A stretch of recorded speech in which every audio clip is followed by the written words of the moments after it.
Okay, so today we're diving deep into Cristiano Ronaldo. Oh, yeah. But not just like the goals and all the trophies and everything. Right. We're really trying to crack the code here with this article you sent over.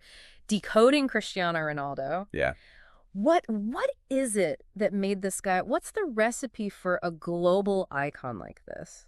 And it's funny, right? Because we see these huge numbers, right? 1 billion followers, more money than like some small countries. Right.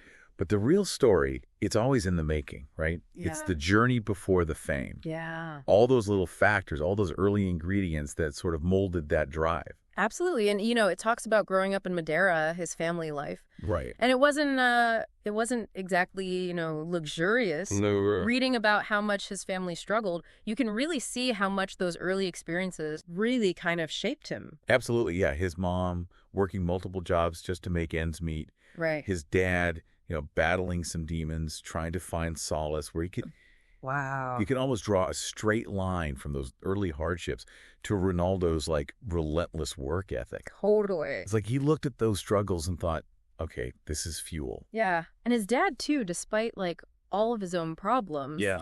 He just had this unshakable belief in Cristiano. Yeah. Everyone thought he was crazy saying that his son would become, the best in the world. Right. But just that belief, it's got to plant a seed. And that's the thing, right? Yeah. That's the key ingredient we see time and time again with these exceptional people. Yeah. It's more than just support. It's like this, I don't know, almost irrational belief in someone that sort of lays the framework, creates that roadmap for them to actually grow into. Yeah. It's fascinating. It is fascinating. It really is. But, belief can only take you so far, right? Yeah. There's that moment, that really pivotal moment when Ronaldo gets expelled from school at 14. Oh, yeah. And this is where you really see that fire, Yeah. that refusal to back down. Exactly. And, this wasn't some, like, prank gone wrong. Right. This was him standing up to a teacher who was mocking his family's poverty. Yeah. Which speaks volumes about his loyalty and where his priorities were even back then. Yeah. At that age. And to have the guts at 14 to be like, all right, school's over. I'm betting it all on football. Oh, yeah. Most people never find that, let alone at 14. Absolutely. That is a crucial turning point. Yeah. And honestly, I'd say it's as important as any trophy he's ever won. Wow. Because you have this raw talent, this like burning desire to prove himself. Right. And then suddenly the traditional path, it's gone. Yeah. It's like the universe just cleared the way for him to just absolutely hyper-focus on his passion. Wow. And then enters Sir Alex Ferguson. Oh, yeah. Arguably the greatest football manager ever. Right. At, Manchester United, already a legendary club. Yeah. Talk about a recipe for success. For sure. What was it about Ferguson in those, formative years? Yeah. Late teens, early 20s? Yeah, it was more than just football at that point. It was life lessons, Right. Ferguson became this father figure. Yeah. Instilling that discipline, that work ethic he's famous for. Right. But also, reinforcing the importance of family. Yeah. Which we know is a value that clearly resonated with Ronaldo. And that's where that mentorship comes in, right? Absolutely. That guidance from someone who's been there, done that, Yeah. becomes such a crucial ingredient. 100%. Fergie recognized that raw talent. Right. But he knew it had to be molded, shaped. Right. He provided the structure, the tactical awareness, Yeah.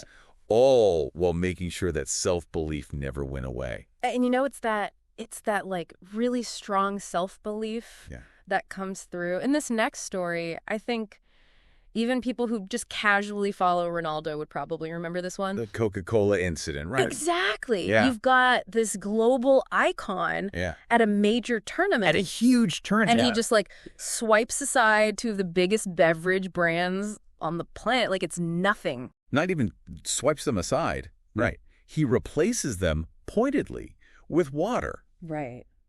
This wasn't a sponsorship deal gone wrong or anything. Right. This was Ronaldo making a statement. And it cost Coca-Cola, what, billions in market value, like overnight? Yeah, overnight. That's influence. Influence. But it also, the article calls it congruence. Oh, yeah. Like your actions have to align You with hit your beliefs, yeah. your beliefs. Even if it ruffles some feathers. Yeah, even if it costs you millions in endorsements, right? It's a powerful example of just like walking the walk, even if it's a small thing. Yeah. It can have huge ripple effects. Huge. He could have just smile, sip the soda, cash the check. Right. Pretty easy. But that's not Ronaldo. That's not Ronaldo. Yeah. Which kind of leads us to, I think, a whole other layer of this recipe here, which is mindset. Mindset, yeah. Because it's not just about the physical training, right? Yeah. This article talks about how much he focuses on visualization, believing that he's the best as a way to actually become the best. And like for most of us, right? Yeah. That kind of thinking, it just stays like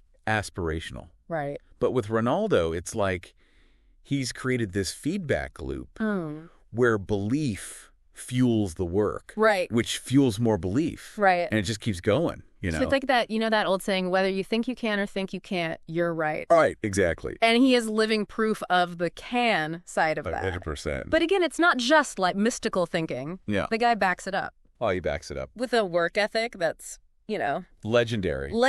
The ice baths, the insane training, even when he's on vacation. Oh, yeah. He's famous for it. Yeah.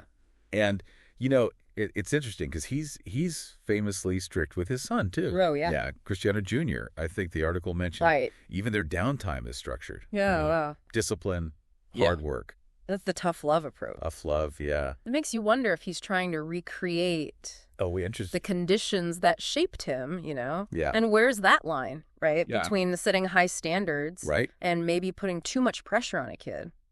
That's a good question, yeah. That's an interesting question. It really is. It's like that saying, you can lead a horse to water. Right, exactly. Ronaldo can give his son all the opportunities. Yeah. Instill that discipline that he thinks is so important. Yeah. But ultimately, Cristiano Jr. has to find his own path. He's got to find his own path. And that kind of brings us back to, I think, the heart of what this whole deep dive is really about. Okay. It's not about, like, how do you clone Cristiano Ronaldo? Right. It's about understanding those ingredients. Yeah. Those, like, essential elements that we can all learn from. Sure. Because it is this incredible, blend of talent, yes. Yeah.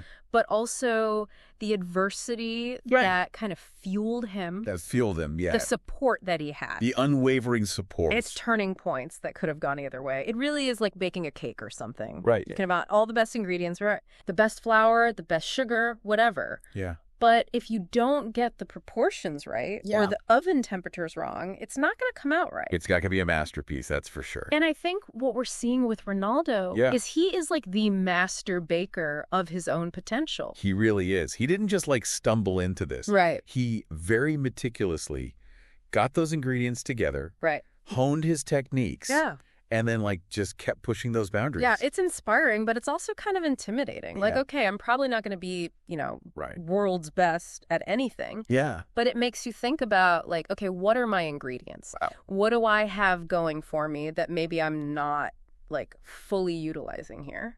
100%. And I think that's what makes these deep dives so valuable, right? Yeah. It's not about, like, comparing yourself to Ronaldo directly. Right. It's more about how can we extract these universal principles? Right. These little nuggets of, drive, resilience, self-belief that we can all kind of take something from. So for someone listening out there right now, what does this all mean? I think the big takeaway here is that our stories are still being written, right? Oh, I like that. Every experience, good or bad, can be an ingredient, source of strength, like a catalyst for growth even. Totally. It's about recognizing those moments and harnessing them, using them to fuel your own journey. Maybe you had a tough upbringing or, maybe you had some setback that made you kind of question everything. Yeah. Ronaldo's story is saying those things don't have to define you. Exactly. It can be like the fuel that propels you forward. 100%. Or maybe it's about finding that one thing that you just believe in unshakably that keeps you going when things get tough. Totally. It's about understanding that success, whatever that looks like for you, it's not a recipe, it's a process. It's constant refinement, constant growth.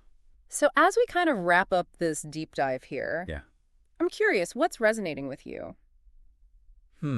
That's a good question. What ingredients are already in your life, just waiting to be, put together in a way that makes something amazing, something uniquely you? That's like something to think about. And until next time, keep exploring, keep questioning, keep diving deep.